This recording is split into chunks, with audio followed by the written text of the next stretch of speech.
Let's go. Let's test this out. Great. All right, let's go. All right, well, welcome everybody. Raging on with Sherman and Michael. Good to be here. Another segment here. Wanted to kind of give a little bit of behind the scenes because I think it's valuable to be transparent. I think it's a big part of what we're trying to do as entrepreneurs share their struggle, right? These crossroads, if you will, right? Yep. And so I think it's important just to be able to just tell people, I think by the time somebody watches this, right, they're like, oh man, these guys are like humming. They got all these guests on. Look, these guests don't sometimes come on at the right time. Sometimes they forget that they're showing up in person. Yeah. So I just think it's important that we're very vulnerable. We're transparent on how this works because I think by the time we end up seeing this a year from now, it'll be a very different show, but very different podcast. Well, that's because when we shoot it, we hit out all the crappy things and stuff that happens. But it does happen. I mean, we've been doing live stuff for 6 years now. Yeah. And once we start charging them a lot of money, they show up on time. But since we're so new, we're not going out there, hey, man, it's going to cost you this much to be on the show. It's like, come on, let's make this happen. Let's go from here. But things like this happen. So tell us a little bit what's going on with you. I mean, you've got a lot of stuff going on in your business. You've been making some pivots, some changes.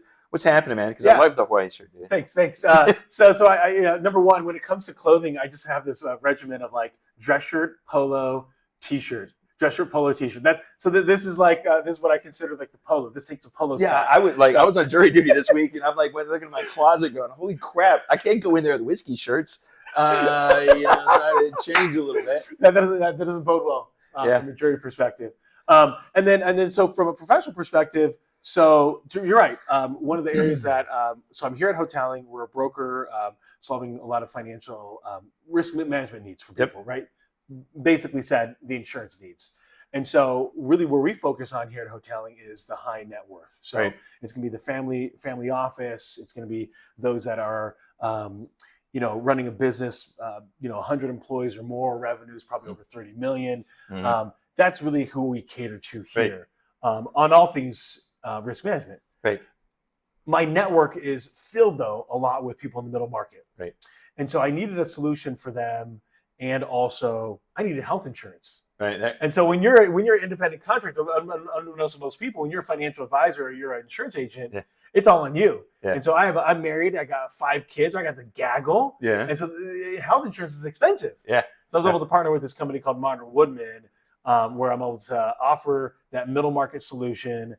They give benefits in terms of where I'm at. At the same time, I can still partner here with Hoteling and offer the right solutions to the right clients. So I find that if you and I had this conversation 20 years ago when I got into business, it was very common to be with a captive company. Yeah. Northwestern Mutual, New York Lives, the Guardians, and only offer that. Yeah. You fast forward today, you would never want me to only offer you one company. Right? Yeah. You want solutions. I think thanks for giving me an idea, man. I have to go like Burger King or McDonald's and see if they'll hire me so I can go get health insurance. It is not cheap. It is not. I couldn't imagine it with 5 kids because I got to pay for me and my one son, and that's it. And it's like, holy crap. And then you argue about everything. Is this covered or not? He broke his arm. Do we really need to go to the ER? Can you wait till Monday when the urgent care is open? Yeah, exactly. Oh my God. So it's like, those are the types of things, as entrepreneurs, what we got to face, I need insurance for this. I need insurance for this. Like, I got to go get upgraded, insurance, because we got some new things.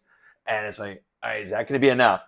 Do I got to look at putting an umbrella on me because if I get sued, and it's like, shit, I think sometimes I'm spending more money on insurance. So basically revenue comes in and it goes out as fast as it comes, right? It does. And that to me is like one of the biggest struggles in the entrepreneurship startup, right? Is that you're in this phase of, okay, I just got to make enough revenue to cover needs, cover expenses. And then once I get over that, the delusion is that everything's good then, right? Yeah. And that's such a falsity, right? Like the moment that I've made like 120,000 a year, I'm fine. And then now I need 180, and then I need 250, then I need 350, right? Then I need a bigger office, now I need more staff, right? Next thing you know, you start stacking it up, and it's like, okay, I really, as an entrepreneur, I need to be revenue-wise pulling in $1 million to $2 million a year. Yeah. Just to have the business run. Yeah. I got a client. Right? It was funny. We had a talk the other day, and when we started working with them, they were doing about $600,000. They're on their way to doing $2 million this year, about Great. 24, 25 months into working together. But one of the partners came to me and he goes, I remember our first couple years in business, we were barely making 100,000. He goes, our run rate, our CapEx, monthly spend last month was $102,000. Holy cow. On rent and employees, and they're paying themselves a handsome salary. Don't worry, I mean they're doing okay. Yeah. But it's like, holy crap, I never would have thought. And people come back and they're like, man, what's enough? What's that? I was having a talk with a potential client the other day. He goes, man, we make $30 million. He goes, I'm having a hard time figuring out how to spend it. Yeah. And he goes, but then I got to sit and look back. That's me. I've got my CEO, my CFO. I sit on the board. I got two other guys on the board. I got to look at these other people. And he goes, it's really weird. I'm going to start making more money because we want to help these other guys make more money. Yes. And he goes, I don't know where to spend it all. And I'm like, well, hey, Dad. Maybe there's an opportunity here. We can figure something out. But it's trying to look at these things on how we do this and how we build companies and why we build companies. But I think that comes back to the whole premise of the show. You start talking to these guys, they all thought about quitting it sometimes. They're like, screw this. Yeah. I'm out, I'm there. And then here we are, 2, 4, 6, 10 years later, like, wow, never thought this could happen. Right. Well, and that's where I think the entrepreneur really comes from. Yes, there's a drive to earn income, right? The wealth. But ultimately, it's like, how do I build this thing that I know can solve solutions? I know it requires more than just me. Yeah. Yeah. And that's really where the almost the struggle comes, right? Is that typically you're a good technician. You're good at what you do in your particular industry, your particular craft. Yep. And then it's like, okay, but if I wanted to go off on my own and do something and differentiate myself, I know it's going to require more people, more abilities, different skill sets that I don't even have. And then unfortunately with those humans come other things that I need, like HR or compliance, right? So all of a sudden now I need to get other people in a part of that team. So when you start looking at it, it's like, okay, to have what I want in an entrepreneurship game, I need at least 30 staff. Yeah. Right. You start kind of going that way, right? And that's what you're building, right? Yeah. Instead of being like a revenue driver, it's like, okay, how do I bring in all these people? And then of course afford them. Yeah. Now we start looking at $1 million a month. Yes. I need to be bringing $1 million a month because my run rate or my CapEx is $500,000 a month. I got to pay $5,000 a month. I need to bring in $1 million. And it starts scaring people. I'll tell you the first scary part of every business owner I see is when they need to start hiring employees. Yeah. They go through that falsehood where they think they can bring on everybody as a 1099. Yeah. And they put themselves in a really... And then they wonder why nobody's loyal. Yeah, nobody's loyal. You're going to come on as a 1099. And one is they should probably be employees if you follow the 1099 rules and you really go talk to your accountant. Yeah. Because your accountant's your Uncle Jimmy. Yes. And he don't know shit. And he knows how to open up QuickBooks. Yeah, he's going to get in trouble. He knows how to open up QuickBooks. But you start getting him out there, okay, I got to hire an accountant. And we were talking about today Rockefeller habits and some things, new things we're training. And one of them is how to have access to cash. I need a line of credit. I need this. I got one client right now. He's coming to an event we're doing today. And the part of it is so we can introduce his bank. My banker is going to be there. They've had some discussions. He's got to hire employees because they've gotten popular, but who do they want to do the work? Yes. Him. And it's like, I can't go do the work all the time. I can't be up in Boston doing the work. I need to be here. I'm running a company. I'm building a company that's gone from $200,000 a year in revenue to $500,000 a year revenue in a year. Yeah. And I've got the potential to go to $1 million within another 6-7 months. I can't do that sitting in a hotel room working 14 hours a day for someone else. Right. Absolutely. I need other people. And guess what? He goes, they all want $100,000 a year. Yeah. And I go, that's why we need a line of credit. Yeah. So we can go pay those people. We need to be able to bring them on. They're there. They generate money. You go out, find more work. Yep. And do that. And that's what happened with that company that I talked about that was going to $2 million. Is the guy that owns it, he's probably the best at what he does. It's a law firm. I mean, he's probably one of the best lawyers I know. Mm-hmm. He's, amazing lawyer. Anything ever happens to me, he is my lawyer. I want to make sure he's on my team, not on the other side. But it's like, hey man, you got to stop kind of being a lawyer. You are now becoming the CEO of this company. you can't bill $90,000 a month. Right. You need to start billing 25, Mm-hmm. 18, Yeah. and then go get more business. Right. So then And you then become more of the rainmaker, right? You're the rainmaker kind of now, and that's going to change in a couple of years. Yeah. Yeah. That's going to change as well, and you got to look at that, because one of the things, Sherman, I think that most businesses don't do is, you've heard it. If you fail to plan, you plan to fail. Yep. They don't have a plan. Where do I really want to be in 3 years? Yep. Now I know. And usually when I talk to them, it's like, all right, that sounds good. Double it. Yep. That's way too small. Right. Double it. And you'll go from there. And that's what they need. You know, that's when they come to you, that's what they got to do. They got to plan. You're right. planning. Right. Just for different parts. So do you find that a lot of times in that financial, it's got to be a common theme for a lot of entrepreneurs is I need finances, right? I need more income, whether it's inventory or it's staff or it's equipment, right? Like, hey, we can make another $1 million if we had this piece of equipment to do this job, right? Efficiently, or we need 5 other people. Yeah. So do you find that a lot of times entrepreneurs don't have a good enough Rolodex, if you will, of commercial bankers? Yeah, well, they don't have a Rolodex of people. Okay. Because I'm going to tell you, bankers are not your friend. Bankers give you money when you don't need it, and when you need it, they turn their back on you. Right. It's everybody that's in business knows that. Every time I need money, I go to my banker and say, well, right now things are a little tight. Your cash. I know. I need the money so I can go hire this guy. Yeah. Because now I'm going to go double that. Right. Well, we don't know. That's where it's like I tell people, don't ever fall in love with the bank, fall in love with the banker. Mm-hmm. You want somebody on your side that's going to get in there and fight for you. Right. I mean, their job is to get in there and fight for you. And it's hard to do at a Chase. It's hard to do at a Citi. I'm telling you, if you're in that $1 to $10 million, you need that small little bank. Yeah. You need that small bank where they can go in there and they can get to know you and trust you. Right. So it's that old relationship of banking. Yeah. Right. Where, hey, I go to church with you. Yeah. I know you're honest. Yeah. You got integrity. So even if, let's say, you were to fall behind, I know you would still pay me. Yeah. Right? You know what I mean? You need that kind of banking relationship. Yeah. I know where it's going to come from. I know how it's going to get there. We're going to work with you. I trust you enough that if things start going awry, you're going to come to us and you're going to let us know. Yeah. And we're going to figure something out. Because you go to the big bank where you have no relationship, all they're going to do is shut off the money. Right. I mean, I've had Chase shut off my credit cards because I was one day late on a payment for personal stuff, and they shut off my corporate cards.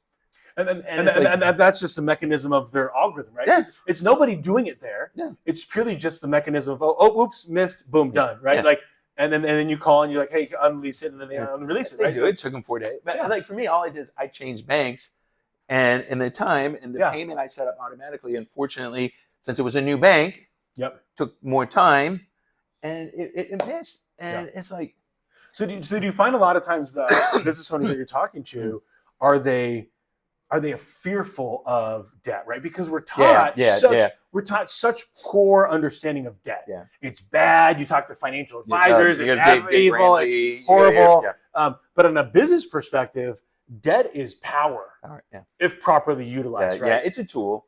Just like my credit card's a tool. If I misuse the tool, if I use it as a hammer when it's supposed to be a screwdriver, I'm going to mess things up. Yeah. But it is, we've learned, or we're being told all the time, you don't need it. But that debt, 9 times out of 10, you're not using it. You're getting that line of credit. Correct. You're getting this and you're getting that. It's option. It's an option. It's there as kind of your safety net. I'm sorry, as a business owner, if I'm running $1,000 a month, or I'm sorry, $100,000 a month in expenses that I have to pay, I can't follow the Dave Ramsey rule of having 6 months behind me, because I can't have $500,000 just sitting here that's not doing anything for me. That's right. I need to be able to go access my line of credit, utilize it, and then pay it off very quickly. Yeah. Because then if not, you're getting into situations you don't want to be in. And, right now, money's not cheap. Right now. This is May 2024. Interest rates are high. Yeah. Are they high or are they normal? They're normal. They're normal. And that's where we got to get look to. Look at the history, right? Yeah. But we've had almost 20 years of just really low interest rates. Zero interest rates. Yeah. Right? I mean, what goes all the way back to Clinton. Yeah, you know, we've amazing. been there a long time at very low interest rates. And the funny thing is I actually saw on a LinkedIn post today that somebody was complaining, and he goes, I remember my first house, it was 16%. Yes. And that was, that long ago. And my parents told me their first was 19. Yeah. And so you're getting there. So there's all these different things that are different, and they got to go there. There's that Rolodex is important. Yeah. It's going out and finding the lawyer. If you don't have a really good lawyer, you need you don't know a really good banker, you need a really good banker. You don't have a great CPA, you need a great CPA. You don't have a great financial advisor, insurance guy, and you need multiples of them. Yes, absolutely. Because I need a financial advisor to understand what I'm going to do with my corporate cash. Correct. Who's different than what I'm going to do with my personal cash. Yes. So I've got to look at those two. Do I need to know an estate attorney? Is that how to divvy everything up? There's all these people I got to start knowing. And what happens is that guy or gal that starts that business because they were really good at it. They don't know those people. Right. They know what they know. They came from They know their industry. They know industry players. Yeah, they were making, maybe 100, right around there, $125,000 a year. I'm working at it, as a plumber. I'm going to start my new plumbing company. But who do you know? You know other plumbers. Right. You don't know other business owners. You don't know, hey, who's the guy that built the $25 million plumbing company? Who's the guy that built the $25 million HVAC company? Yeah. I mean, those are the guys you got to say, what do you do? One of the guys I mentioned, a $30 million company, HVAC. Yeah. HVAC company. He built a great system and process, and he sits back now and he makes good money. Yeah. He just sits on the board of the company that he was a partner in founding. But he's like, I had a plan. And he goes, what happened is the reason we're kind of looking to re-engage with you is once we retired and kind of went to the board, we really didn't have any plans anymore. Yeah. We fell off our vision and mission. We really don't know what we want.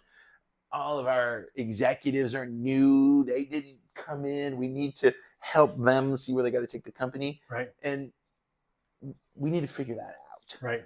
We need to go back. And so it's interesting just because you hit on a very important piece, and I think that's your network, right?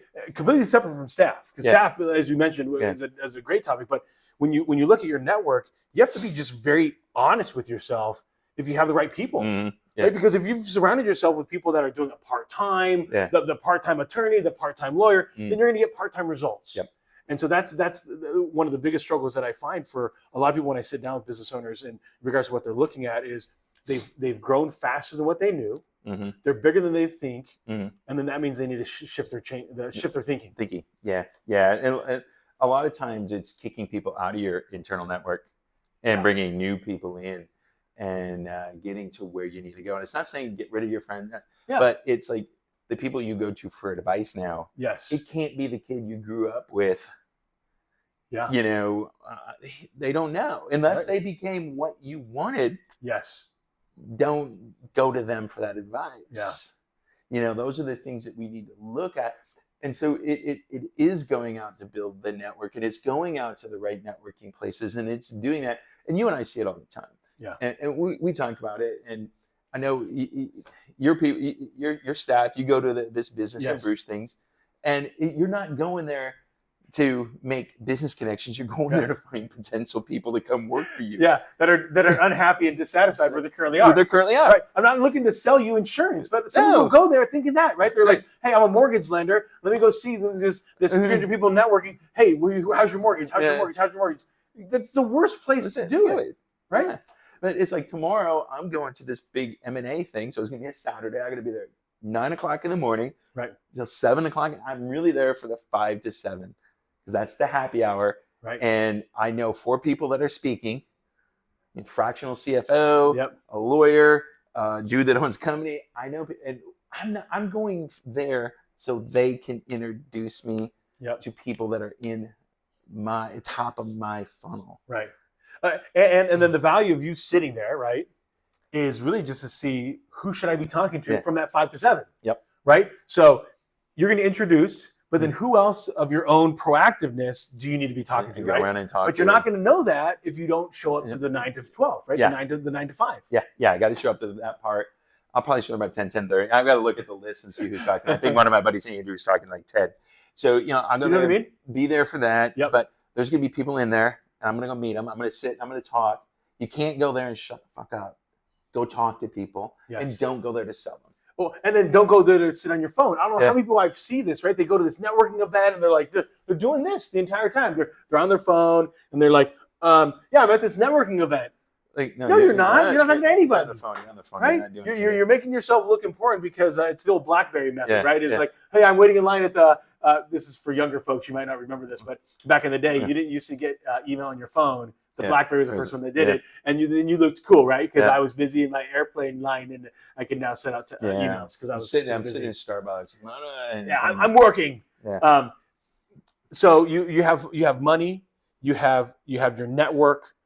We hit on staff a little bit, but what do you see? I see the same problem, right? Is that they come at the need for staff, or they think they need to hire somebody with massive salary, massive experience, instead of the first initial step. Yeah, I think a lot of it is with your current staff. You need to go in and look at your current staff. Number one is understand what they want 2 to 3 years down the road. Yes. Because in order for them to do that, you're going to need to promote, you need to move up, you're going to understand. You better have systems and processes documented fairly well for what those people do. Yes. Because if you don't, you can't promote them. Mm-hmm. So I can bring somebody else in. And I think you've got to go out and not hire the way everybody else hires. Mm-hmm. You can't be sitting there on Indeed. You can't be reading 1,000 resumes. You can't let AI look through your thing and pin people out. There are ways to get information from these people that you can talk to them or you can hear them. I don't need to interview everybody that sets up something really quick. There's ways to do that. I'm not going to tell you because then you won't hire me. But it's looking at, I got to future predict. You're always looking 3 years ahead. Yep. We get done with this year. We go, all right, here's where we are on our 3-year plan. But our new 3-year plan adds another year on the end. Yeah. We get another, adds another year on the end. And we got to figure out, who do we have now? How are they going to move? How do we retain them? Yes. Which is very important. And then as we have some loss and we have growth, who will we need and what skill sets do we need? Mm-hmm. And let's go find them. And I'm going to tell you, you're better off recruiting for attitude and training for skills. There you go. Than you are recruiting for skills and hoping they have a good attitude. I think the other thing is the fallacy that if I help my brother-in-law get a job, that's going to help my business be successful. Dude, he's got no skill set for the industry. Right? Let's say I'm oil and gas. We're making pipes. I need a senior machinist. But my brother-in-law, he's really handy. I'm going to give him a job. And lo and behold, what happens? He takes advantage of the relationship, and he can't do the job. There's a lady who's come to my Whiteboards and Whiskey event for almost a year, and I met her actually through somebody at the Business and Brews that introduced me and said, "You need to meet this lady. We bring in people to train and stuff all the time." And when I met her, they own 3 companies. All right, the middle one's a trucking company. But the trucking company is the one that started and brought in all the money to form the other 2 companies. Okay. Right now, this trucking company is losing $200,000 a month. Whoa. I'm like, I can fix it. Yeah. The CEO, he and his partners, they don't talk. They just argue. They don't negotiate. No. He's Latin and he's very bravado. Yep. He's very macho and nobody's going to come in and help me. We'll figure it out. Uh-huh. The reason why they were there, they did just that. They hired his mom's best friend's son to be their dispatcher. Oh, man. Everybody hates him. Their best people leave. Fire the kid. It's like a linchpin role. Right? Fire the kid. Fire the kid. Well, my mom's friend will get mad. Who gives a fuck? You're losing $2.5 million a year. Yeah. plus what you're paying him. Yeah. How loyal do you need to be? Yeah. You know what I mean? I've given him time. He's still fuck up. He needs to go. Quit hanging on to fuck ups in your fucking office. Yeah. And that happens so often, right? Whether it's, and a lot of times the worst that we've seen on the sell side is you hold on to that cancerous top producer, right? They're pulling good revenue for the firm. And the biggest concern that you have is if I get rid of this person, I'm going to lose all this revenue. In reality, what happens is you fire that person, and all those that felt stifled by that person get better. They level up, and you probably 3 to 4x, right? What you remember. But it's the hardest thing to really stomach because you look at that and you go, "That's some serious revenue." Yeah. He's producing or she's producing 30-40% of the revenue. Yeah. How am I going to make it up with these other schlubs? Yeah, it's funny. John Maxwell and I we had a little discussion of this. We went to Guatemala. Since 5 levels of leadership is, one of it is when you become the best at what you do. Yeah. And sometimes I go there, what happens when I'm really great at this? I can't lead people. Yeah. I'm an asshole. Yeah. I'm this. I should be here. Right. Never put me here. And I had a guy, Tony Roberts, who was JAG out at Ellington Field. He said, one of the problems we have with the Air Force is we have to promote people to give them more money. Oh, okay. They are amazing right here. And that, he goes, the military is where the phrase promote you to your highest level of incompetence comes from. So I took somebody that was great. I needed to give them more money. Right. I had to promote him here, and he sucks. Because he can't do that role. He can't do it. He or she can't do it. So that's where you look as your employees, what do they really want? Hey, look, I don't want to lead. I don't want to do this. I really like this. Right. Okay, that's them. Let them be. That's their choice to stay there. Right. Yes, you need to give them raises so they stay. Do things to help them. But if they're going to hinder your company, right, because you move them, it goes back to Jim Collins and Good to Great. Exactly. The right people on the right bus in the right seats. Yes. Put the person in the seat where they're great. Yeah. And let them be great. Well, and then I think that then what you can do from a mechanism standpoint on compensation is be more strategic. Right. Can I make more bonuses available to them by hitting their job that they're exceptional at? Or else helping the team hit it and do a whole bunch of other things and just get better. Yeah. There's so many ways around it. Absolutely. That you need to look at. And that's why you need that group to talk to. Yeah. What have you done? When has this happened? How's it been there? That's why that's why I do what I do is I bring those people together so they can sit there and they can talk about it. Right. Here's the problem I'm having. Internally, we can't come up with a solution.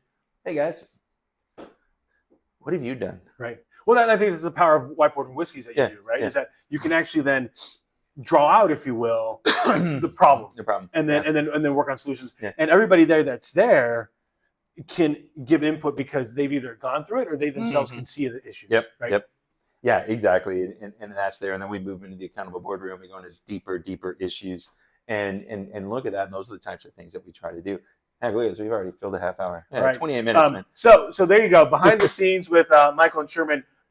Guys, if you're men and women, if you want to come on the show, you want to share your story, specifically how you had to pivot, you hit this crossroads, you thought you were going to quit, you just decided to pick up the phone the next day, biggest client came in, right? Whatever that story is, want to be able to just share that, how you're able to get to success through those painful processes.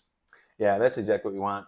Hey, join us next time. Make sure you see us, follow us on Facebook. Where else are we going to be? YouTube, Instagram, everywhere. So, raging on, Sherman and Michael. We'll see you guys. See ya. Man, we got 30 minutes of just